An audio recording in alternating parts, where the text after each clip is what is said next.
Good morning, Stephen. Good morning, Mark. That Good was morning, one of Brian. my first grumps, actually, Mark. Go on. I was talking to a friend of mine at Leyston the other day who apparently knows that Brian from Melton, and I was complaining to him because there's hardly, a couple of days go past when I don't get accused of being him. He didn't half make him laugh, I'll tell you. Yeah. No, Brian's as real as Brian is. Let's talk to Neil as well, who's with us. Good morning, Neil. Good morning. Good morning, morning. Mark, from Great Fimbra near Stowmarket, which of course is where Joe Churchill is MP as well.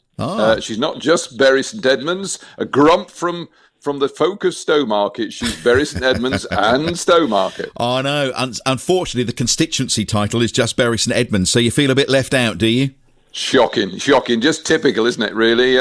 Should include us. We're the epicentre of Suffolk, Stowmarket. Well, what I will do for you, Neil, next time that I interview her, goodness knows when that will be, but next time I interview her, I will welcome her as the Conservative MP for Bury St Edmunds and Great Fimbra. Yeah, well, and Stowmarket. All right, yeah, and make it a Stowmarket. long title, Mark. Okay. I have little enough time with them as it is. Yes, great to have true. you on. And Stephen, where are you today? Saxmundham? No, Little Glenham. Little Glenham, okay. Yeah, and I'm really in the mood for this, Mark, I must say, because I was up early this morning, out with the dog, got thoroughly soaked through, got back, turned the radio on, and there was a group of people making a hell of a race, singing something about a frosty snowman. So I'm sitting here in damp clothes with a bit of a headache and the smell of wet dog in the house. So I'm fired right up. What more could you want? We're going to start with you then, Stephen, and you want to talk turkey today? Well, a bit more than that, really, because I feel, and I don't know about you, Mark, and the listeners, but we've been manipulated these days by the marketing people at Christmas. Do you know what I mean? Because we had a little example of that here in the village only this last weekend. We had Glenham Hall, Meet Father Christmas at Lovely Glenham event, Hall. yes. Did you see it advertised? I did. Which was lovely. They had dozens of children come through, which was lovely. And they had one little boy, and this highlighted it for me more than anything, really. Father Christmas said to him, he said, look, I want a little word with you. He said, I want to know. He said, have you been naughty or nice this Christmas? And the little boy said, well, to be honest with you, Father Christmas, he said, I've been a little devil. He said, Mother says I've been horrendous. He said, but I don't really care, to be honest. He said, because for the last 3 weeks, he said, I've been sitting in front of that telly, he said, at least 10 times a day, he said, Tesco had told me there's no naughty list this year, so to hell with it, he said. So that's just a little example, but yes, power of advertising. I don't want to hog your show, but I will talk about turkeys if that's okay. Yes, this is your moment, and we'll come to Neil's grump a little bit later on, and we'll mix it with a few that are coming in as well. So I'm a bit concerned about the turkey situation because last month, I don't know if you remember, they warned us, these marketing people. They warned us that because people were staying at home this year, right, yes, and not going away on holiday like they were, there'd be a shortage of turkeys because apparently 87% of British people believe that Christmas will not be the same without a traditional roast turkey. And 10 million turkeys apparently are sold at Christmas, right? Yep. So anyway, we come into December, and December we get the news this week that turkeys are being affected with this bird flu. Yes. And there's going to be a serious cull. But not to worry, there's plenty of turkeys to go round. Now, isn't that ridiculous, eh? But not that really affects me, Mark, because we haven't had a turkey for Christmas for 40 years. Do you think that the turkey then is overrated? It's definitely overrated, I feel, because you can never cook them right, can you? They're big old things as a rule. They last for blinking weeks if you let them. And when you put them in the oven, you can get the breast cooked right, and then the legs aren't done properly, or vice versa. The legs are good to eat, and then the turkey meat, the breast meat, is dried all out. Well, that's not good, is it? Well, you could do like my mother used to do. So she would start cooking at tea time on Christmas Eve. She'd put the turkey in the oven and cook it overnight, very slow. And so you'd wake up the next day and the whole house would smell of turkey cooking in the oven, and it was wonderful. And then, of course, no disrespect, Mother, but when it came to eating Christmas dinner, it was as dry as an old shoe. Well, exactly. And I remember an old girl in Wickham, Mark, I knew quite well. She could never get it right. So do you know what she used to do? What did she used to do, Stephen? She used to buy 2 turkeys, Yep. one big one and one little one. And she used to put them both in together Christmas morning. She used to keep looking at them. And when the little one was burnt, the big one she knew was ready. Neil, do you think turkey is overrated then? You know, because everybody goes for it, and it can be a bit dry, can't it? It can be a bit flavourless. You should live in the Watts household. The turkey in this household is magnificent. No, I quite like turkey, actually, and I'm one of the whatever it is million who think that Christmas wouldn't be Christmas without turkey. In fact, next Sunday we've even started on the turkey route, because we're having turkey as a takeaway from our lovely Chestnut Horse pub, which of course is still doing takeaways as we're in Tier 2. But turkey starts for me next Sunday with a lovely roast from the Chestnut Horse. Oh, what a shame you're not allowed to go around, Stephen. It's a shame, really, isn't it? Yeah, but I say we prefer a chicken. We always have a chicken because you can't trust a turkey. I mean, they advertise them as local turkeys, don't they? So, we got a nice butcher at Wicker Market, Revitts, the butcher there. But I know he's a genuine sort of fella, but every now and again he'll slip a Norfolk turkey in. Well, nobody wants one of them, do they, huh? Because, you know what Norfolk things are like. You know, they look sweet and nice on the outside, and when you get to know about them, you know, they're not so good, are they? I mean, I've been to Carrow Road several times, so I know all about that. Yeah, well, yeah. Norfolk turkeys are stuff of legend, aren't they? So you're having a chicken this year. Neil, you're going to go down the turkey route. I would love to hear anybody else that's got a thought and opinion on that. We're starting to get some other grumps in as well, and I will come to yours eventually, Neil, don't worry.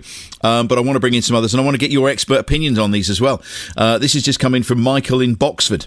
He says, my pet hate at the moment, and he will have seen this week, is the people who start their cars on a cold morning and leave them for 15 minutes to defrost the windows. Why don't you just put a cover over the windscreen the night before? The pollution is a real problem, says Michael. He's got a point there. Just look at the weather forecast. He's absolutely right. And what about those people who sit at the Stowmarket level crossing, of which we have two, and they sit there while the train is awaited, and they sit there with their engine on? And if you live anywhere near either of the level crossings, the air pollution must be like central London, I would have thought. Switch it off, they always say. Yeah, but you're going to either be freezing cold this time of the year, aren't you, or boiling hot because your aircon's not working. So that's why people tick it over. Well, most people are just charging their mobile phone these days and not even worrying about air conditioning. You don't need air conditioning around here at the moment. It's blooming freezing. Yes. What happens in Little Glenham, Stephen? Is that an issue there? Well, they've got a neighbour. They've got two cars, and they get up at least half an hour, I think, before they go off to work or wherever they go, and the engines are running, and they're the ones who moan most of all about pollution in the village. You know, because we've got a traffic problem. We've got the A12 running right through the middle. So, you can't see the sense in it, can you, really, to be quite honest? And I quite agree with Neil. Why don't they just put a cover over it? And it's as simple as that, really, isn't it? Well, I'll tell you what, I feel really guilty at this time of the year because I get up at 3:30, 4:30 and leave the house at 4, and quite often there's a frost, and I have been known, because I don't want to wake the neighbours up, so I have been known to scrape a little hole and then drive a little bit further up the road and defrost away from our neighbour's house. And we've got the grumpy old Gits, we've got Stephen, who's in Little Glenham, and we've got Neil, who's in Great Fimbra, and we've got Stephen, who wants to take you to task on turkey. What's wrong with turkey? Turkey's delicious. I look forward to it every year. Well, you surprised me, Stephanie, because I thought you were a girl with taste. Now, I like a nice locally reared chicken. We've got a friend who produces their own chicken. Chicken any time. No, not of this quality. You have to pay a little extra for it. But to be honest, how many people buy a turkey, Steph, put it in the freezer, or even buy a frozen one, thaw it out, don't they, for Christmas? It's all watery, horrible. They cook the thing, they don't enjoy it, it's tasteless, so they smother it with cranberry sauce, don't they, to give it a bit more flavour. I'll have you know, my turkey is not tasteless, and it comes from a farm, nice and fresh, so it's lovely. Well, you are much more selective than a lot of people, and I do admire you for it, Steph. But it lingers on. You normally buy one that's far too big, so you're eating it cold again, aren't you? This tasteless turkey cold again on Boxing Day. Well, I'm trying to work out how many days ours is going to go on for this year, because we've got there's just the two of us, and we've got, I can't remember what size it is, but it's big, and I'm just trying to work out how many days. Yeah, turkey curry. And tell me, Mark, you must be fed up with it by the time the end of the week comes, aren't you? No, No, you freeze it if you're fed up with Well, it. I prefer it on Boxing Day with pickles and a bubble and squeak, if I'm honest. Yeah, well, because the pickles sort of gives it a bit more flavour, doesn't it? I mean, that's the idea. Turkey and ham pie. Lovely. You'll have the And turkey. then, of course, the following day you've still got plenty left. So what you do, make a curry. So the curry disguises gives it some flavour, and so it goes on. Coronation chicken on the fourth day, that sort of thing. Turkey and shampoo eventually on the it fifth ends up day. as soup, probably, doesn't it? Turkey soup. Turkey soup. That's the sixth Put the day. vegetables in. See, give it great even value more for money. flavour again. Great value for money. That's what it is. Yeah. I'll disagree. I'll stick with my chicken. I tell you what, I've been All having right. chicken for 40 years from the same people, and they are wonderful. Excellent. Steph's going back in the broom cupboard to take your calls now if you're grumpy today. So Neil will get yours in a moment, but Fiona is on the line to us now. Mrs. Grumpy Pants, she's calling herself today. Good morning, Fiona. Good morning. I can't stand turkey either. Oh, man. Tony in Bury St Edmunds has said we should all just buy a turkey crown. That's what we need. A turkey crown, and then you won't have to worry so much. No, buy a decent bit of beef off your butcher. Okay. Why are you Mrs. Grumpy Pants then, Fiona? What do you want to get off your chest today? Every time I go to the dishwasher, I open the drawer and the cutlery rack is in the wrong way round. I know it's something minor, but it winds me up. As dear old Brian would say, it gets on my chuffer. It's on my chuffer. So who's doing that then? Is it the kids? Yes, it is. And they should know better by now. So you like it a particular way? Yeah, because the way my son puts it in, you can't get all your side plates in and bowls. Well, I do sympathise with you, Fiona, and that's why, rather than fall out with you ladies, I steer well clear of the dishwasher. Is this an issue in the Watts household, Neil? Because it is in the Murphy Dolphin one. Not really. No. We have great discipline here. It's what you call for being a family run by a head teacher, really, or more precisely, run by a head teacher's wife. No. I don't think you can move our cutlery tray, to be honest. There is great discipline. Once I decide that the dishwasher's ready for running, Sadie intervenes and says, no, we can get 3 more plates, 4 more mugs, and 2 cups in there. So she's always on the side of the planet. She's the expert. I'm just the labourer, basically. Yeah, Leslie is the expert loader in our household, I have to say. I do pack it all in there, and then she'll go, I'll just move that around a little bit. And yeah. I'm good at unloading, but the expert is quite clearly my wife in terms of stacking. Yeah, you know what you'd have to do. I'm better at plumbing them in, to be honest with you.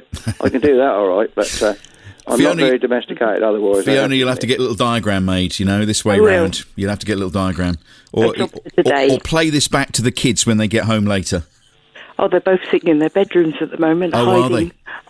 Oh, right, okay. I'll put it back on the sound Right. app and they can hear it. Come on, kids. Do the right thing. Do it as Mum says. Okay? It's all sorted now. That bloke on the radio said to do it the right way. Fiona, it's a pleasure and a joy to talk to you. What's winding you up, Neil?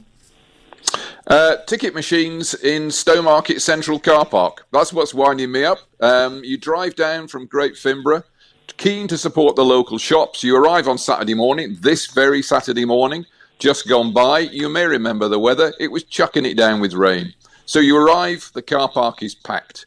And you see a long queue, and you think, why is there a long queue in the car park? It's because they're all using to try and get to work the one working ticket machine in the whole car park. So you have this decision to make, Mark. Do you join the queue of about 10 people in the pouring rain?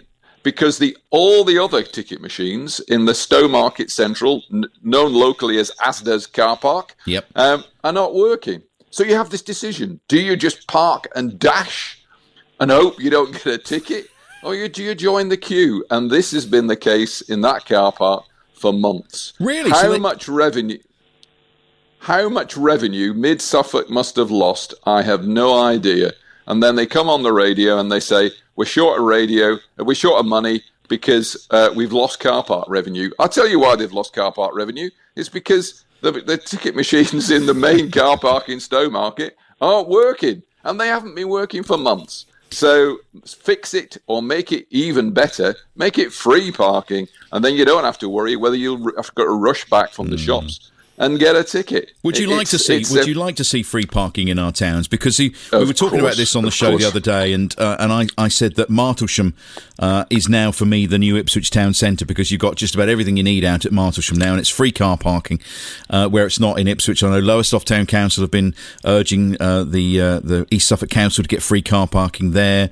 The people who look after the town centre in Bury St Edmunds are always going on about car parking, and our town centres are literally dying on their backside. Do you think it would make a difference? I think it'd make a huge difference. In all honesty, it's an unequal, it's not a level playing field. You park on the increasing perimeter shops around Stowmarket, it's all free. You go into the town centre and you've got to pay. In fairness, if you go and shopping at the local Asda, you can get your money back, but that's not the point. If you want to nip in, you don't want to pay. You'll find an alternative. Breathe life into our town centres, get rid of car parking charges. It's been so obvious for years, to be honest, and it's now really coming home to roost. Many people are very keen to support their local shops, but cost of car parking puts you off. The councils complain, but it's and at the moment it's even worse, because do you risk a car park ticket? Do you pay? Yeah. I mean, there were 6 car parking ticket machines and only one of them was working. Terrible, and that's been true for months. Stephen, think of the revenue. Yeah, Stephen? Would you advocate free car parking? I wholeheartedly agree with all of that, because we shop in Wicker Market, sometimes Saxmundham. In Saxmundham, the car parks are free for the supermarkets. Although there's a public car park, there's very few cars on it, so they tend to park on the free car park and then perhaps go into the town to do their little bit of shopping. Wicker Market's the same. We've got car parks there that are now being charged, and we've got a free car park, which is effectively like the Village Hall car park. Absolutely chock-a-block. The streets are chock-a-block with cars, so people don't have to pay. So why not encourage people to use the car parks by making them free, to relieve some of the congestion that there are on the streets and on the areas which are reserved for special purposes, like the Village Hall. And it also encouraged people to want to go there to shop. I mean, we try and avoid it at certain times of the day, because unless you go really early or quite late, you haven't got a hope of parking without having to pay. Trouble is, our councils rely on that for revenue. What about paying as you go rather than paying as you arrive? So you only pay for what you've had there. Wouldn't that be a fairer way of doing it? I think they should just increase the charges on the out of town shops, the supermarkets, to subsidise the cost for the in-town shopping. That's the way to do it, because at the moment it's as I said, it's not a level playing field. It's heavily subsidising the out-of-town shops to the detriment of the in-town shops. We will lose our town centres, sadly. Many of us are keen to support our local shops, and the local, the pandemic has encouraged us to do so. But frankly, the cost of car parking puts people off. Yes, good morning, Simon. Yeah, good morning, Mark. Yeah, I've calmed down a bit now, but this week I've been that crazed about these wretched damn fog lights. You know, I don't get it, mate. I don't get it. I mean, these people buy these cars and they know that their backlights are so much more brighter than what they were 30 years ago. So why do they put the fog lights on? You know, you can see the near side of the car, you know, the normal tail light, and the other side will have a fog light on. You can see these about 500 metres away.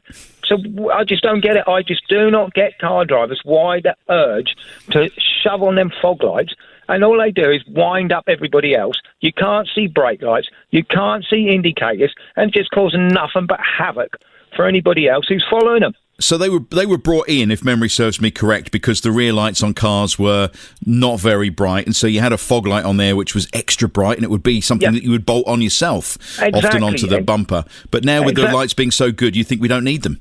Don't need them, mate. I mean, one bloke went past me the other day, and I could still, after he went by me, I could still see him nearly 3/4 of a mile, and you have to nearly put your sunglasses on.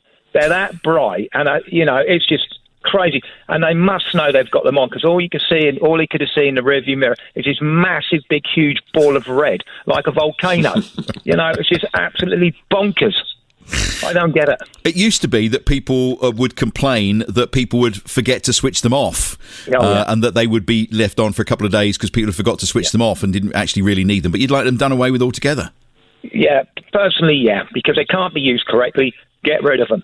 You know, they cause nothing. Let's ask Neil. Come on, grumpy Neil. Well, I mean, it's boys' toys, isn't it? Really, and I think sometimes what you do. I think the bigger problem is people who don't put their lights on. You only have to listen to BBC Radio Suffolk to find people complaining, really getting grumpy about that. And then there are some people who don't switch them off. And certainly some headlights these days are incredibly bright. Yeah. You think they're on full headlight. In actual fact, they're on dim. But by Jove, and they can really blind you on the country roads. So it strikes me that there used to be some sort of, control, some regulation of lights. These days, they seem pretty random. Well, I guess the controls are still there. It's just modern technology. So you don't think we need them as bright as they are at the moment? Well, I think it's the variation. Some cars are incredibly bright and have all sorts of fancy indicators, and they flash and they stir. It's a good point that if the rear light, if the fog light is so bright, you can't see the brakes or you can't see the indicators. Is a very fair point, actually. Yeah, Stephen, what do you make of Simon's grump? Well, in these days of modern technology, I don't know why they can't come up with something like a fog sensor, so they come on when it's foggy and go off when it's not. They do leave them on, and I sympathise with what your caller is saying there. They are very, very bright. Now, we've got a car with auto dip on it, and I stopped using it because it just doesn't respond quick enough, and you're always being flashed by the car coming in the opposite direction. So that needs a bit of work on it as well, I think, sometimes, to get that to operate properly. Simon, you do some miles. You're a trucker, aren't you? Yeah. Well, and I'm talking about, the guy was talking about the sensor. Now, I don't understand it. Now, you're meant to drive what you can see. Now, if it's foggy, what would the first thing you do if it's foggy? You slow down so you can stop. What you can see, you're stopping. So why, I think basically what I'd like to see happen is that if you're doing over a certain speed, it's obviously not foggy, so the fog lights automatically just go off, because obviously it's not damn foggy, so they don't need to be on. Simon? Yeah. Go on, Neil, go on. I was going to say, one modern feature which we were talking about earlier is on a lot of cars now, if you stop at a traffic light, so for example, level crossing, and you take it out in a gear and put your handbrake off, on, the engine cuts out, which I think is really good, and then it restarts when you can move off. I think that's a good way of avoiding pollution. So that's one modern good thing, but I agree with Simon. Fog lights are excessively used. Okay, Simon, I hope you feel better for getting that off your chest. Yeah, I feel a lot better now. I've calmed down now. That's what it's all about. Thank you very much. We've got lots of grumps coming in today. Let's have a look and see what else we've got here. This is from Lynn. This is really interesting because we've talked a lot this week about the vaccine here on BBC Radio Suffolk, and she says, everything is winding me up at the moment. I think we can all agree with that. But primarily so-called Facebook experts who would know a damn sight more if they listened to real experts before spouting off with a half-baked load of rubbish. Stephen, what do you make of these Facebook experts who seem to know everything about vaccines? I get sick of it, to be quite honest, and I think most of us do, don't we? We've got to take heed of what we're told by people who know, not listen to all these other side-issue people. I keep saying to people, look, during the last war, we listened to what we were told by the people at the top. If we were told to keep our blinds down during the war, people didn't say, well, we don't see many aeroplanes coming over, so I'm not going to bother. And we won't go down the air raid shelter because I don't know anybody who's had a doodle bug drop on them. They just done it. And I think this is what we've got to do for the foreseeable future. Just listen, take heed, and try and keep things under control. Don't listen to anybody, only the experts. Neil, what do you say to these so-called experts on Facebook? I would say, well, that's fine. You don't want to take it, then I'll have yours. Thanks very much. What I find in my experience is that if you say to people you can have it, they'll find all sorts of reasons why they shouldn't. If you suddenly turn around to these so-called experts and said, right, you're not having it, they'd say, why? That's disgraceful. That's disgraceful. As soon as you say you can't have it, they want it. That's the problem. It's too widely available. Tell them they can't have it, then they'd want it all of a sudden. You're a former head teacher, and it's all about when journalists, people like us or not, but, we try and do the best job we possibly can. We research what we do. We make sure what we report is as factually correct as it can be. Yet there's stuff being published these days on the internet, which you just wonder where on earth someone's dreamt it up. Couldn't agree more. I think the power of the press and the regulated media is tremendous, and tremendous for good. There are many people who criticise our newspapers and our local radio stations, but in comparison to social media, they are fantastic. They're regulated. They've got to tell the truth. Social media is just fantasy land half the time. Tell them they can't have it, then they'd be demanding it. There are some crooked people out there, including the Russians, of course, who are trying to persuade us that it's not safe. As Stephen said, we should be chuffed a bit that as a nation, we've got the scientists, we've got the regulators to get us out of this mess. It's called the vaccine. If you're offered it, take it. Andy in Stowmarket's been in touch on your parking meter story from Stowmarket. He says, I'm sure Stowmarket's parking income has not dropped, as they have employed a team of traffic wardens issuing tickets at a rate never previously known. This income clearly overrides the money previously lost on town centre car parks. Fines, I believe he says, start at £70, which reduce the quicker you pay. Let's talk to Colin, who's in Acton. He's got quite a few grumps this morning. Hello, Colin. Hello there. You're having two conversations at once? Yes, I am. It's all right. My one of the volunteers from the reserve is just arriving. But never mind, that's okay. Come on, what's winding you up then, Colin? I think I ought to gripe about former bosses, seeing as we've got one on the line at the moment. Morning, Neil. Good morning. Now you're puzzled, aren't you? Colin Muddimer. Oh, yes, crikey. That's back from Sudbury Upper. What a star. One of my star CDT teachers. Still seen in evidence. There you go. You see, I can't moan about him This now. is just another reason why I said this morning that Suffolk is a village. Yes, Yeah. Right. No, that's amazing. The thing with me is with me it's mostly driving. Neil will no doubt hold that up. And yes. It's specifically these roadworks that we have that aren't roadworks misnomers. They're the ones where you've got traffic lights, and the only thing in the traffic lights is the traffic lights where nothing is happening. Nothing is happening. Nobody about. You weren't in my car when I was driving to work this morning at 4 o'clock, were you? Because there was one of those on Felixstowe Road in Ipswich, and I thought, everywhere. Why is this here? They are so common. I've actually taken now to click the dash cam every time I find one that doesn't have anything going on. And no soft tarmac either. I mean, I know that tarmac has to cure before you can run vehicles over it. It's not an unreasonable request. If a roadwork is not going to be there overnight, why can't it just be pushed to the side so that people can get on with their lives? There's nothing in it. Why have it? Neil? Here. Couldn't agree more. Colin, I always agreed with you. And I'll give you another one on roadworks, where you get a sign which says road closed. And it doesn't say how far down the road is closed. We had one in central Stowmarket, and the road was closed in Bilderston, which is a good 10 miles away. So Colin has always talked sense. He's talking it this morning. Yeah, what do you think, Stephen? Yeah, I quite agree with all of that. We go up to Norfolk quite regularly, and we seem to have to stop at the same places week after week after week, and invariably nobody's there working. And it's so frustrating because some of those roads heading up to Norfolk are quite busy, and there's queue after queue of traffic, and everybody gets so frustrated.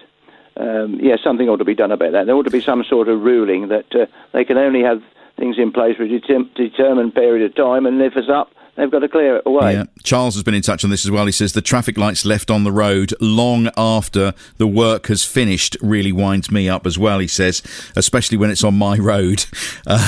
He says they are never in a hurry to pack them up when the work is finished, especially in recent years. It is a recent phenomenon, and it's health and safety, I guess, isn't it? Because the road workers have got to be looked after, Colin, so we've got to make sure they're okay.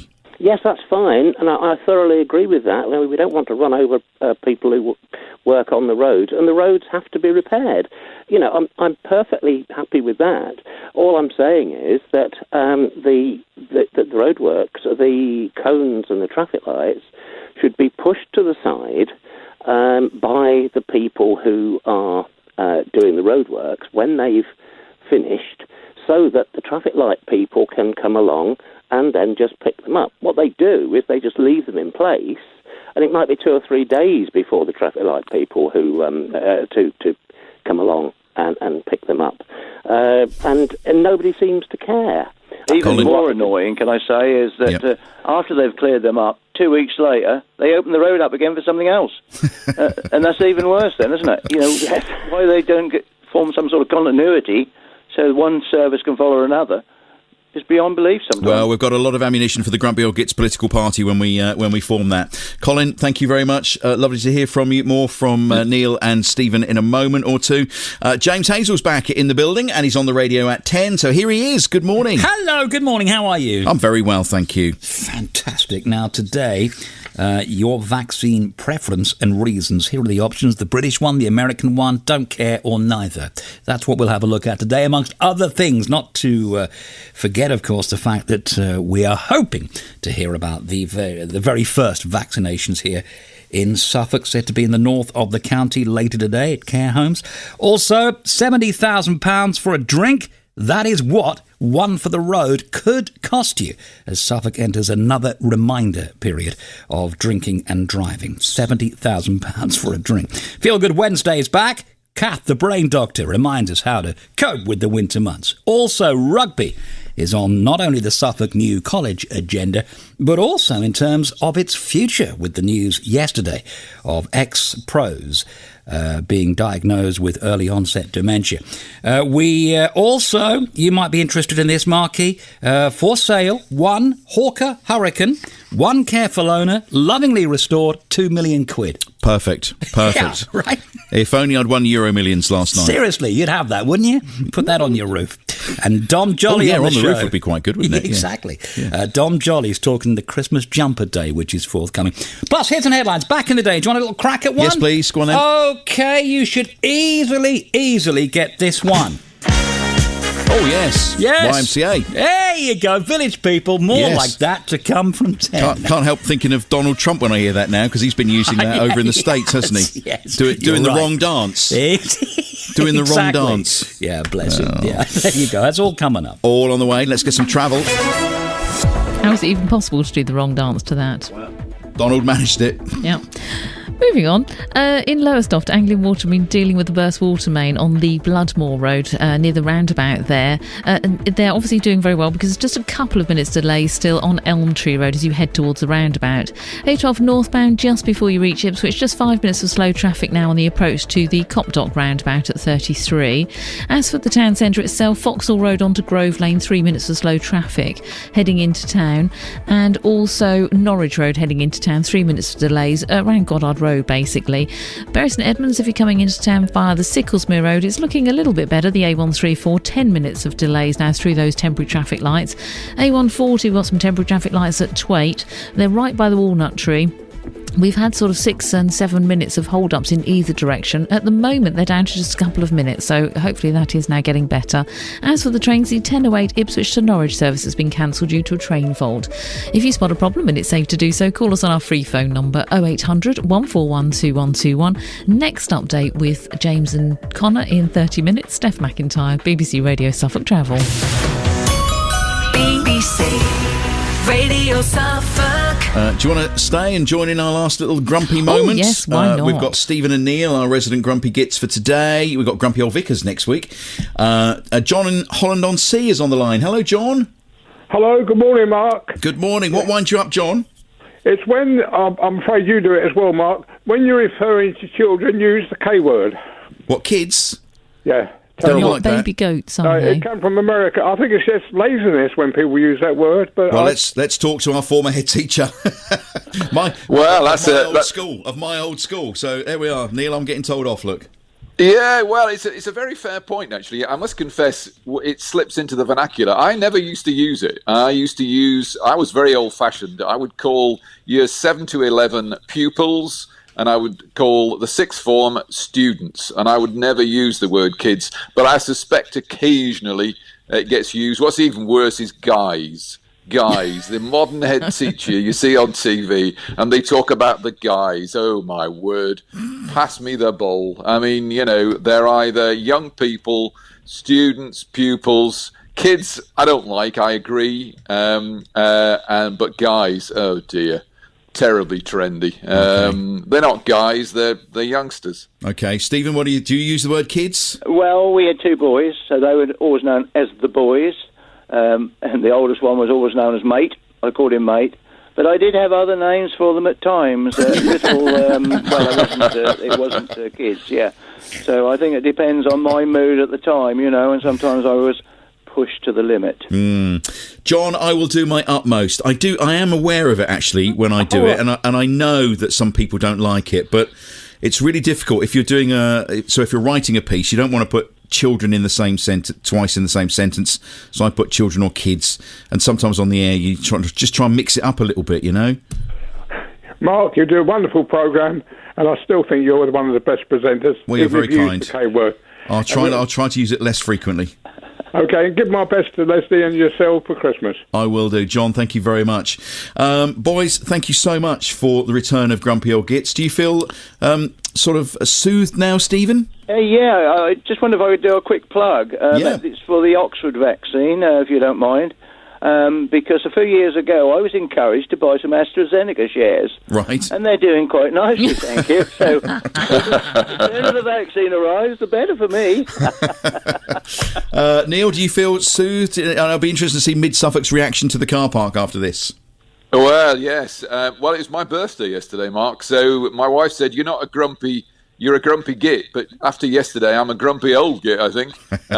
So I feel honoured to join the aristocracy of the grumpy old gits. Yes, sadly, since we did this last, we've lost some, but they're long in our memory. Those who are no longer with us now.